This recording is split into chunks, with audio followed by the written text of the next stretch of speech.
GAFA TV, tu canal online, presenta Pensamiento Crítico. Hola, bienvenidos a Pensamiento Crítico, el programa de GAFA TV Ecuador. El pensamiento crítico para pensar y reflexionar en voz alta y a viva voz. Esta vez saludo cordialmente y agradezco la presencia del amigo y colega David Andrade Aguirre.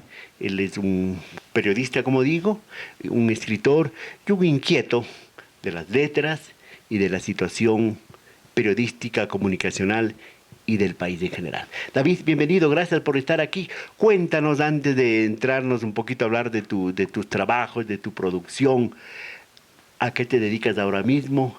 ¿Qué ha sido de tu vida? ¿Qué ha sido de tu tiempo a los tiempos que nos encontramos? Muchísimas gracias, un saludo a la audiencia.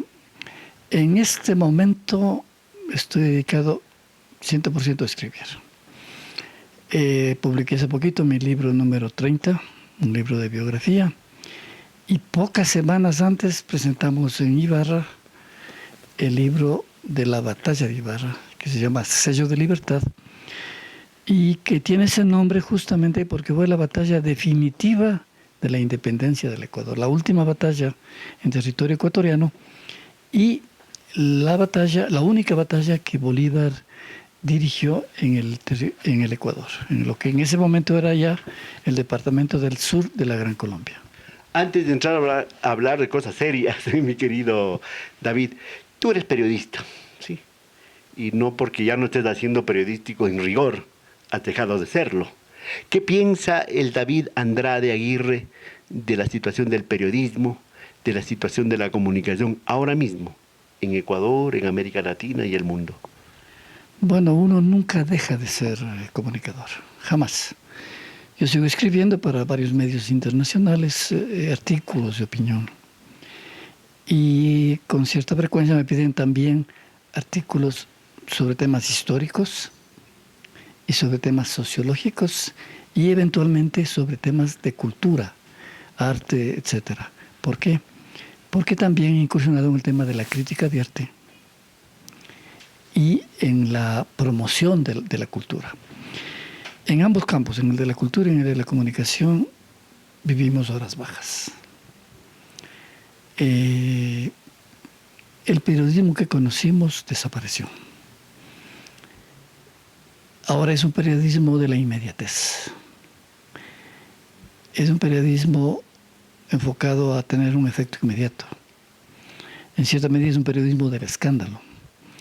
Y eso implica que el profesional se vea impotente frente a una competencia que es cualquier persona que tiene una cámara o tiene una grabadora y lanza al aire de inmediato una información sin contrastar, sin rigor, sin verificación, sin responsabilidad. En ese escenario tenemos, como te comentaba hace poco el presidente de la Unión Nacional de Periodistas, una responsabilidad mucho mayor que la que tuvimos cuando empezamos. Cuando empezamos la comunicación, yo empecé en radio y he tenido la suerte de trabajar en todo tipo de medios. He trabajado en televisión, he trabajado en prensa, en revistas, en comunicación institucional. En ese momento uno sabía cuál era el escenario y tenía que necesariamente acudir a un medio para ejercer su profesión. Ahora tenemos la responsabilidad de rescatar la comunicación como un hecho científico, ¿sí? Como un hecho de conocimiento, como un hecho de responsabilidad social y como un hecho ético. Esa es nuestra responsabilidad. Sí, no es porque a utilizar esa frase trillada de que el pasado fue mejor. No, no. Nosotros teníamos una comunicación, cada quien con su compromiso político, ideológico, ¿no es cierto? No partidista, por supuesto, y su compromiso social, y dándole fondo, ¿sí? Porque ahora la comunicación, lamentablemente, como tú dices, David, está vaciada, ¿sí? Es un asunto superficial, es un asunto líquido y que realmente es un peligro. Es un peligro porque eso es lo que están consumiendo las audiencias, eso es lo que está consumiendo la gente ahora mismo. Vayamos a lo otro, vayamos a cosas más agradables, ¿verdad? Vayamos a eso. David, ¿cuándo David Andrade Aguirre devino un escritor. Primero comenzó como periodista, me imagino. Es más o menos de esos escalones, digamos, de García Márquez, todo este tipo de cosas. ¿Cuándo devino? ¿Cuándo degustó su primer libro? ¿Y qué libro recuerda ahora mismo? Cuéntanos, para luego ir ampliando la cosa. Siempre me he caracterizado por ser un hombre universal. Extrañamente empecé como ingeniero petrolero. Estudié primero ingeniería de petróleos. Y casi cuando estaba ya avanzada en mis estudios en esa rama, empecé a estudiar comunicación. Terminé ambas carreras en la Universidad Central. Y mi primer libro lo forjé con mis propias manos, sí, lo imprimí yo mismo. Era un libro de cuentos en el año 75, cuando estaba empezando periodismo. Ese fue mi primer libro, un libro de ficción, un libro de cuentos que se llamaba Cuentos del Negro Manuel. Y he ido avanzando en muchos ámbitos de la cultura. Es decir, yo trabajo actualmente historia, biografía, trabajo temas de comunicación, tengo un par de manuales, pero además he hecho crítica de arte, crónica periodística, reportaje periodístico. Es decir, que siempre he intentado compaginar varias facetas de mi personalidad. También siempre se pregunta, ¿cuál es el libro, el autor que te marcó a ti? ¿Cuál es el libro que tú primera vez leíste, te regalaron tus padres o incluso cuenta en confianza, te robaste un libro? Yo sí me he robado libros alguna vez. A propósito de robo de libros, tengo justamente una novela que se llama El ladrón de libros, que narra... Hay una gran novela. Hay una novela que se llama La ladrona de libros, que narra una época de Quito de los años 70, que es la época en que vivimos. En realidad, no puede haber un solo libro que te marque. Hay libros que marcan etapas de tu vida, pero uno solo es imposible. ¿Algún autor? A ver, cuando uno es niño, tiende hacia la aventura, hacia la ficción de aventura. Y ahí puedo mencionarte tal vez el Julio Verne, que es el que más fácilmente accedíamos en esa época. No te olvides que no teníamos lecturas. En la escuela no nos hacían leer, ni en el colegio. Las lecturas eran algo que salía de uno mismo. Mark Twain es otro autor de enorme nivel, que actualmente la gente casi no lo conoce, pero realmente es un autor norteamericano de una inventiva brutal. Tiene un libro que se llama El descubrimiento de Eva, que es un cuentito corto, espectacular. Con el tiempo, las lecturas se fueron diversificando mucho. Iban desde materialismo histórico hasta la ficción pura. Soy muy cercano a la ciencia ficción y te puedo mencionar a Clarke, Asimov. Fui un poco el descubridor para los medios de comunicación del Ecuador del boom del latinoamericano. Escribía con amigos en El Tiempo, en el diario El Tiempo, luego en El Expreso, temas de cultura, y ahí fueron apareciendo tempranamente García Márquez, Cortázar, Vargas Llosa. David, ayer conversaba con un joven de una librería, que no lo voy a hacer publicidad, y le preguntaba, ¿qué está leyendo la gente ahora mismo? Y me decía con un poco de pesar, autoayuda y bestseller. Ya no lee libros clásicos, ya no lee ese tipo de literatura. Vamos avanzando y a ver alguna apostilla ahí. No, quiero hacer un apunte. Penosamente hay que decirlo, la literatura ecuatoriana no ha tenido un resurgimiento de valores. Cuando dirigí la revista Diners y luego cuando dirigí otra revista para una empresa comercial, que no puedo decir el nombre tampoco, tuve la suerte de editar revistas en las cuales colaboraban los grandes de la literatura ecuatoriana. Rojas, Adún, Pedro Jorge Vera, Alejandro Carrión, Abdón Ovidia, etc. Si hoy quisiera hacer lo mismo con escritores nuevos, no tendría a quién acudir. No hay un gran escritor joven ecuatoriano, no hay. David, a mí siempre me ha inquietado, y cuando converso con gente de letras, Y me remito a años de atrás que en una encuesta se decía que el Ecuador se lee medio libro al año. ¿Será cierto? ¿Seguimos leyendo eso? Yo estuve en la Feria del Libro en la última. Bueno, hubo gente, todo eso. No sé cuánto produjo, no sé cuánto, qué tipo de valoración podemos hacer. La gente sigue leyendo poco. En América Latina el promedio es 1.5 libros por año. En el caso de los países que menos leen, como Ecuador, está un poquito por abajo de un libro por año. Hay países con mayor capacidad de lectura, en América Latina me refiero. Uruguay, en cabeza, aunque tú no lo creas, también Argentina. Antes tenía un índice mucho más alto, pero Argentina sigue estando en 1.9 libros por año. ¿Cuál es el país que más lee en América Latina? Uruguay. Uruguay. ¿Colombia? Colombia tenía una sólida tradición de lectura, pero ha ido bajando mucho en los últimos años. Qué pena. Bueno, yo quiero seguir avanzando, el tiempo corre. ¿Tú tienes alguna predilección por tu libro, por algún libro que has hecho últimamente y que puedas compartirnos algunas ideas a los que nos están ahora sintonizando, viéndonos? No voy a utilizar la frase trillada de que todos los libros son hijos míos. Bueno, son 30. Generalmente el escritor vive enamorado de su próximo libro.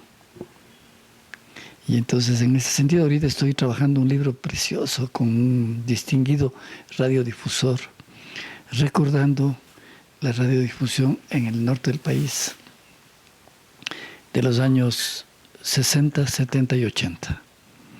Pero es un libro que, siendo autobiográfico, tiene que ver con cómo se desarrolló, creció, tuvo un éxito fenomenal la radio en los años 70 y luego paulatinamente ha ido perdiendo audiencia. ¿Para cuándo? ¿Para cuándo ese trabajo? El proyecto empecé justo cuando terminé el anterior y estimo que en 90 días estará ya un borrador listo. En 90 días va a salir el nuevo trabajo de un poco de la historia de la radiodifusión, con la autobiografía del colega radiodifusor que no quiere revelar el nombre, tú. No, Silvio Morán es del Centro Radiofónico de Imbabura, la historia de esa emisora, pero al mismo tiempo la emisora de todas las estaciones pioneras en el norte, por ejemplo, La Voz del Norte, Quinoxia, Radio Municipal, Ecos de Urcuquí, etcétera. David, ahora que habla de la radio, porque yo también soy apasionado de la radio, creo que es los momentos más felices y más lindos que pasé como periodismo, en comunicación, en la radio. ¿Qué piensas de la radio ahora mismo? Los jóvenes ya no ven radio, tienen su aparato y ahí tienen su música, ya no escuchan radio. Muy pocos oyen en los carros, antes de acuerdas, en el carro teníamos X radio, ahora se oye muy poco radio. La radio para alguien que ya tiene su edad era magia, era imaginación. Tú escuchabas a un locutor y te imaginabas mentalmente quién era, cómo era. Generalmente uno después se decepcionaba, ¿no? A una locutora, una voz espectacular y de pronto encontraba a una señora pequeña y gordita, pero bueno, para eso está la imaginación. La radio además moldeó nuestras vidas. La información que nos llegaba de niños, de jóvenes, era a través de la radio. Y sobre todo en provincias era difícil acceder a un periódico de circulación nacional, a una revista. Y la radio era el instrumento de comunicación ideal. La radio fue la forjadora de un arte que sigue vivo, es el único arte que todavía está vigente y muy, muy vivo, que es la música. David, vamos terminando. Se ha hablado de que ahora con los periolibros, con los libros electrónicos, un poco le está minando al libro impreso, al libro físico. ¿Qué piensas tú?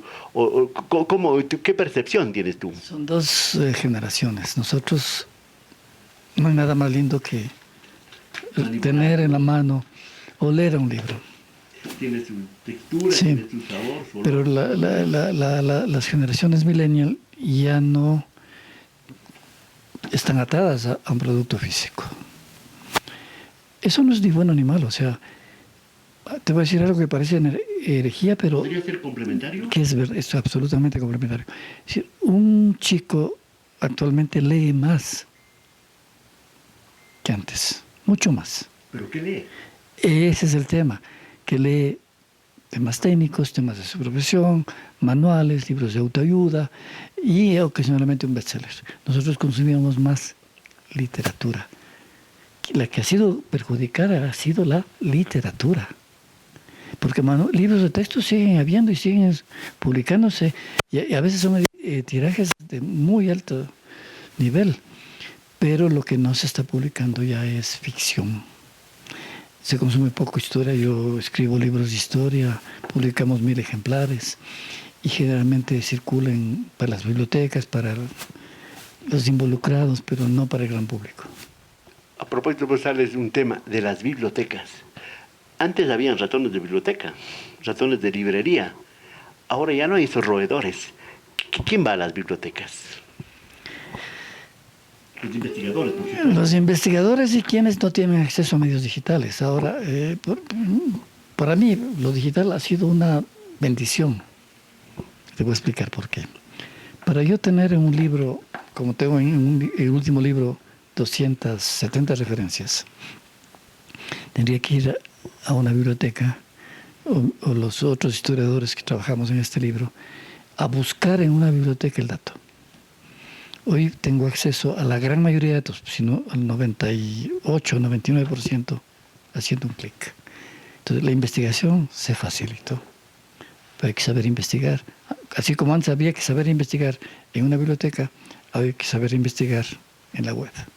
Pero qué pena, con eso termino. Qué pena, el Ecuador no tiene una verdadera biblioteca.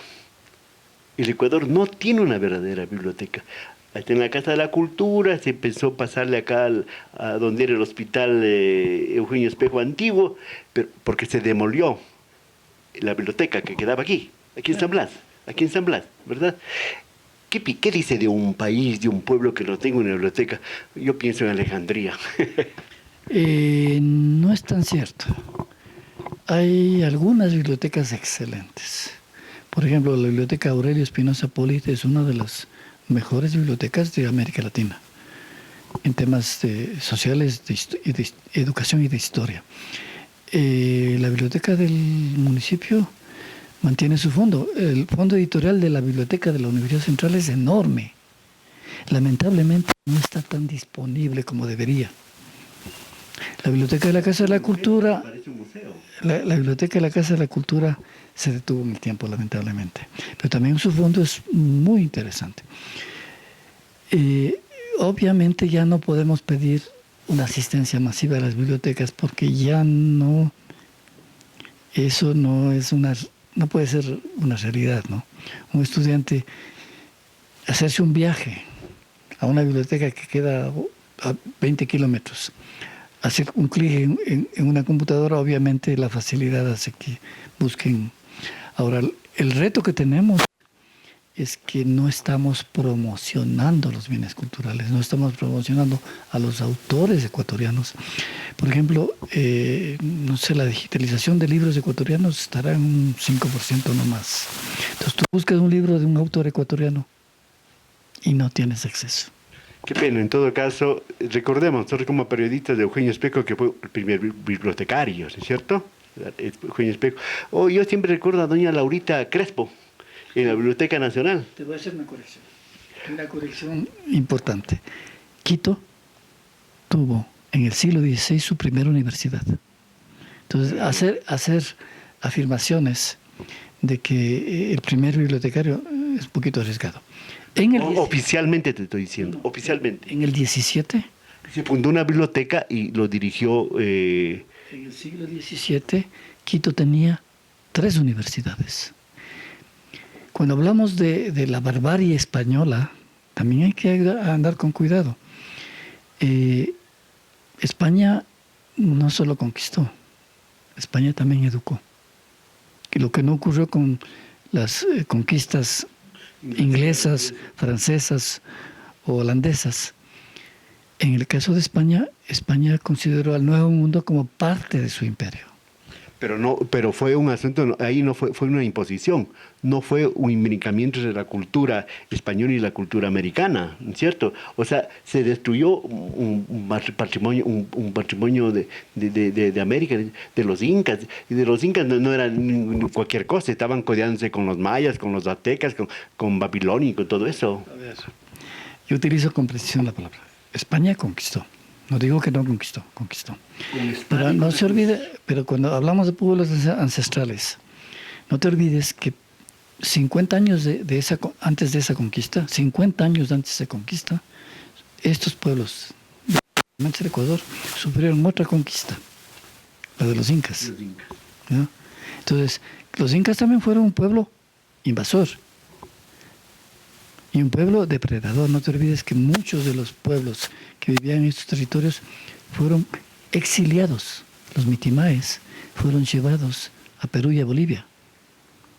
Entonces, en historia uno tiene que intentar juzgar las cosas, los hechos, y procurar que no sea un juzgamiento ideológico, sino un juzgamiento basado en el conocimiento. Bueno, de todas maneras, yo no reivindico la conquista. Yo particularmente no reivindico la conquista y tampoco reivindico el asunto de los incas, pero reconozco su aporte de los incas.